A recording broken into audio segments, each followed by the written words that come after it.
ജനാധിപത്യ രാജ്യമായ ഇന്ത്യയിലെ അനാരോഗ്യ പ്രവണതകൾ സാധാരണ ജനങ്ങളുടെ ജീവനും സ്വത്തിനും മേൽ കടന്നുകയറ്റം നടത്തുന്നതായി വിലയിരുത്തുന്നതാണ് അമേരിക്കൻ സ്റ്റേറ്റ് ഡിപ്പാർട്ട്മെന്റിന്റെ 2018 report. Arbitrary deprivation of life and unlawful or politically motivated killings എന്ന ഉപതലക്കെട്ടിലുള്ള ഭാഗം വലിയ വിമർശനങ്ങൾ ഉന്നയിക്കുന്നു. അതിക്രൂരമായ രാഷ്ട്രീയ പ്രേരിത നരഹത്യകൾ രാജ്യത്ത് വർദ്ധിക്കുന്നു എന്നതടക്കമാണ് കണ്ടെത്തൽ.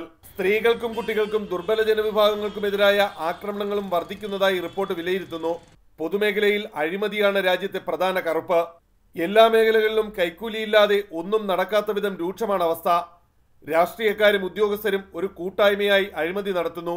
ഭരണരംഗത്ത് സുതാര്യതയില്ലായ്മയെയും അമേരിക്കൻ സ്റ്റേറ്റ് ഡിപ്പാർട്ട്മെന്റിന്റെ റിപ്പോർട്ട് വിമർശിക്കുന്നുണ്ട്. രാജ്യത്ത് വലിയ തോതിലാണ് മനുഷ്യാവകാശ ലംഘനങ്ങൾ.